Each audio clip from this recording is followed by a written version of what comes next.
in K.M. Agarwal College. He teaches Hindi there. He's an erudite scholar at a very, very young age that he is. He was also the, he got the research award from UGC. He got various fellowships from from ICSSR, Indian Council of Social Research, and also has written a couple of poetry books, and also very, very important. He has got Unnat Bharat Abhiyan and whatnot. Also very, very important that he is a great source of inspiration and scholar on Marathi cinema, especially Malegaon cinema. It's a very small cinema industry in Nasik. And he has done a wonderful survey of book village in Mahabaleshwar called Bhilar. There is a homestay village. About that he would talk. So I invite Dr. Manish Mishra, and in fact I thank him for doing the entire webinar for us, because Neeraj is looking at me, Neeraj, everyone, we were technologically not as clued in. So I mean, till 1 o'clock in the night, Manish ji was helping me out with live streaming and everything. Thank you, Manish ji. And we invite Dr. Manish Mishra to speak. Thank you. धन्यवाद doctor Nirmal Kumar ji. मेरी आवाज जा रही है आपके तक? हाँ, बिल्कुल आ रही है। Thank you sir, thank you Neeraj ji, Jeevan ji, Rajveer जी, आप सभी का बहुत बहुत धन्यवाद ये मौका देने के लिए। आज मैं जिस विषय के बारे में थोड़ी बातचीत करना चाहूंगा आप लोगों के साथ, वो है महाबलेश्वर के पास का एक छोटा सा गांव भिलार। भिलार पंचगनी और महाबलेश्वर दो बड़े हिल स्टेशंस के बीच में है, और ये दोनों हिल स्टेशन, और ऐसे बड़े हिल स्टेशंस के बीच में कोई छोटा सा गांव जब अपनी अलग से कोई आइडेंटिटी बनाता है, तो उसके पीछे बहुत सारे दूसरे कारण भी होते हैं। तो भिलार मुख्य रूप से दो कारणों से जाना गया।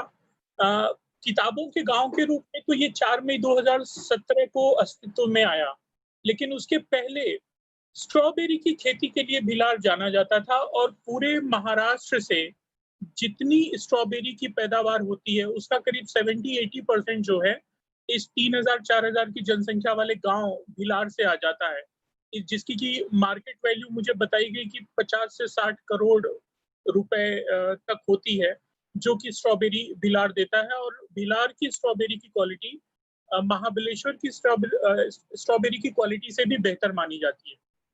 सन 2017 4 मई को जब श्री देवेंद्र फडणवीस जी मुख्यमंत्री रहे महाराष्ट्र के, और श्री विनोद तावड़े जी रहे शिक्षा मंत्री, उस समय मराठी शासन विभाग के साथ मिलकर उन्होंने तय किया कि हम लोग एक पुस्तकांचे गांव, मराठी में जिसे कहते हैं, हिंदी में कहेंगे किताबों के गांव की नींव रखते हैं, और जिसका मुख्य उद्देश्य यही था कि मराठी भाषा की लोकप्रियता और वाचन संस्कृति को बढ़ावा दिया जाए।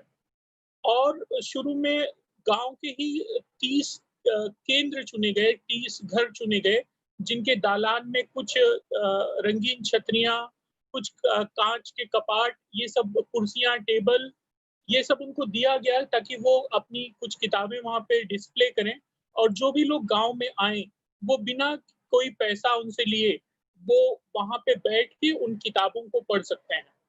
तो शुरुआत में गवर्नमेंट का जो कंट्रीब्यूशन रहा वो 30 केंद्र का रहा और 15,000 किताबों का रहा, जो धीरे धीरे बढ़ता रहा।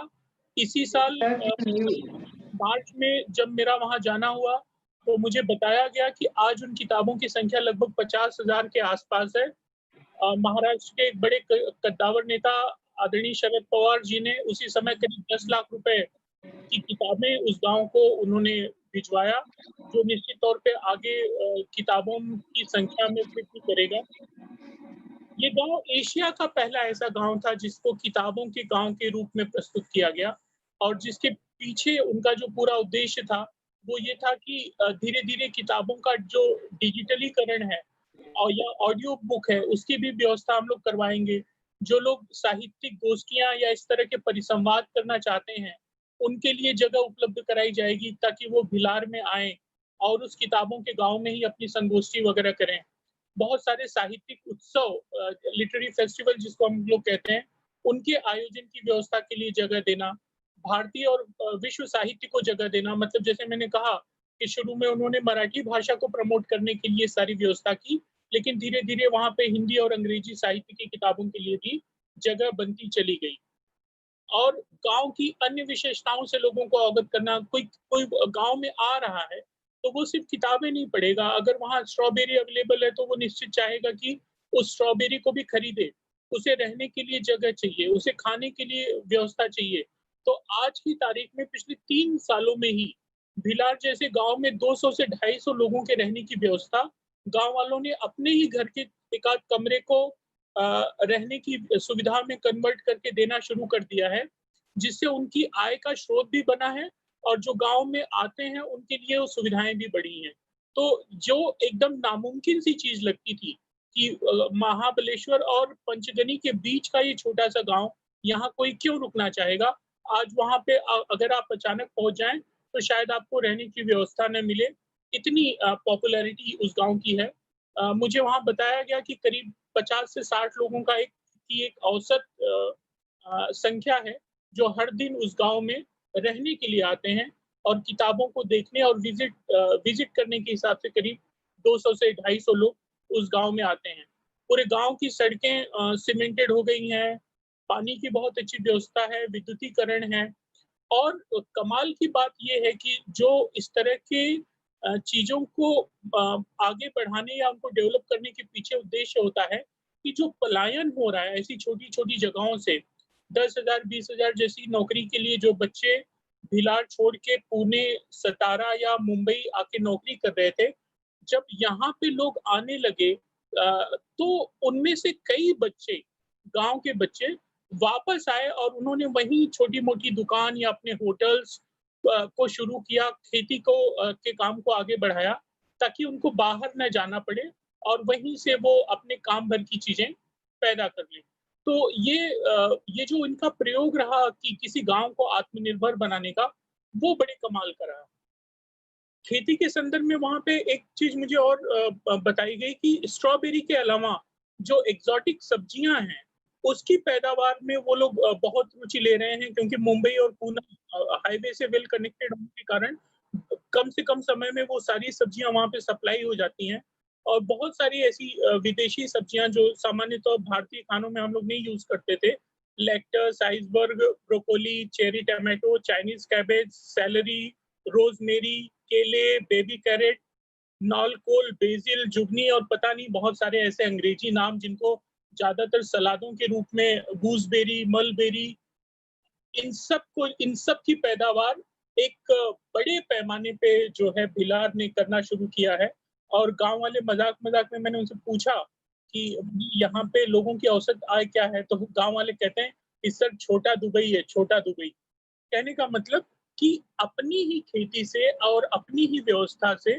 वो गाँव धीरे-धीरे समृद्ध हो रहा है और अपने जो बच्चे 10-10, 20-20 हज़ार की नौकरियों के लिए सतारा में जाते थे, मुंबई में जाते थे, पूना में जाते थे, वहाँ से वो निकल के बाहर आ रहे हैं।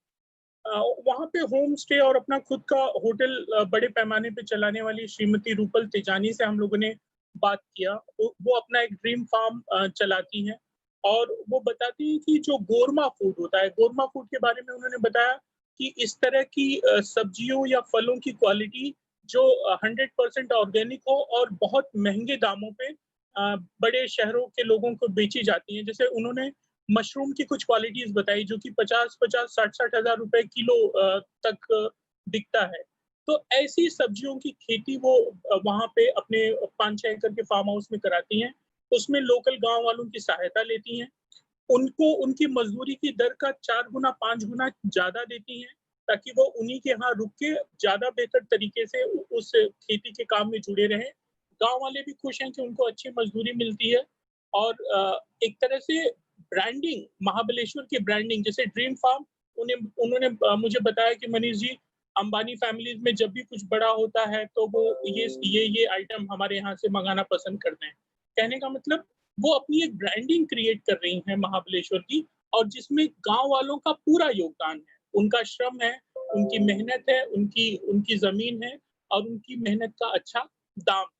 तो भिलार सिर्फ़ किताबों के लिए नहीं, बल्कि अपनी संपदा से नए सोर्सेज़ क्रिएट करना, पलायन को रोकना और एक पायलट प्रोजेक्ट के तौर पे हम लोग देखें तो ये एक अच्छा उदाहरण बन सकता है उन सारे पहाड़ से जुड़े गांव के इलाकों में जहां पे इस तरह की जो लोकल विविधता है और विशेषता है, उनको आत्मसात करके कुछ हम लोग और बेहतर करें, तो मुझे लगता है कि ये मैडम जिस तरह से काम यहाँ पे कर रही हैं, वो निश्चित तौर से एक मॉडल तो बन ही जाता है। जैसे हिंदी में कहते हैं आइडियल, आदर्श, प्रादर्श और प्रतिदर्श, मतलब आइडियल, मॉडल एंड सैंपल, तीनों का निचोड़ जो है भिलाड़ दे रहा है।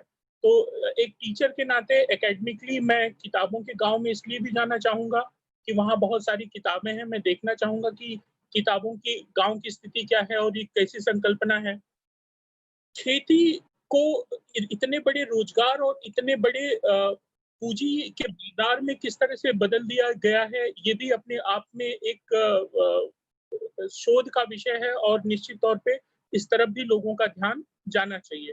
तो ये, और तीसरी चीज जो सबसे बड़ी, और मैं बार बार उस चीज को कह रहा हूँ कि छोटी जगहों से जो पलायन हो रहे हैं शहरों की तरफ छोटी छोटी नौकरियों के लिए, उस पलायन को रोकने में इस तरह के रोजगार, इस तरह की व्यवस्थाएं किस तरह से कारगर हैं, उसका भी एक बहुत बड़ा जीवंत उदाहरण, बहुत प्रामाणिक उदाहरण बन के भिलार उभरा है। तो अगर भिलार में इस तरह के काम हो सकते हैं, तो मुझे लगता है कि दूसरी जगहों पे भी अगर इन बातों को हम लोग ज्यादा प्रसारित करें, तो लोग आके यहाँ देखें और निश्चित तौर पे जो इससे जुड़ के काम कर रहे हैं, वो अपनी जगहों पे इससे बेहतर काम करने की गुंजाइश तलाश कर सकेंगे, जिससे वहाँ के स्थानीय लोगों को निश्चित ही बहुत फायदा होगा। मैं आदरणीय निर्मल जी का और उनकी पूरी टीम का एक बार पुनः आभार व्यक्त करता हूँ कि उन्होंने मुझे ये मौका दिया कि मैं अपनी बात यहाँ पे रखूँ। आप सभी का बहुत बहुत धन्यवाद। Thank you, Manish ji. Thank you very much. I mean, you have been a great pillar of support to all of us, and especially in this webinar. But ये भिलार गांव की बात जो थी, हम लोगों ने भी पहले, मैं थे और जीवन थे और हम लोग गए थे मिलने चीफ सेक्रेटरी से, तो हमने बात की थी and he had asked, told us that we will support you, कि हम चाहते थे कि हर गांव में एक थोड़ा फर्नीचर हो, we can keep Hindi, English and Bengali, because lot of Bengali tourist come, 3 भाषाओं में हम किताबें रखें, फिल्में रखें।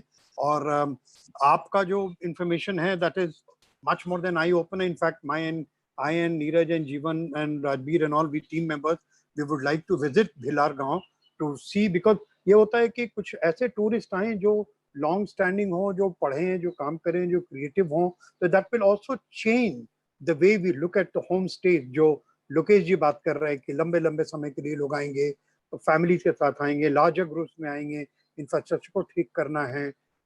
maybe we can learn from each other and do that.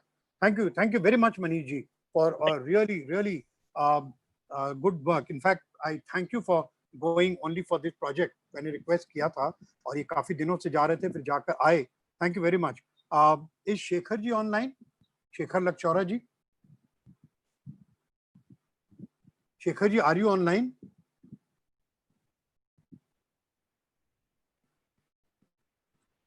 I don't find him. Anyway, I saw Vinita ji online, but now I don't see her also. Anyway, we'll see. We'll come back to Shekhar ji. Shekhar Lachora ji was to speak. We'll come back to him. Until then, is Purbi online? Yes, sir. Yeah, Purbi was. Thank you, Purbi, for coming and joining us. She was not well, and even then, she has agreed to come.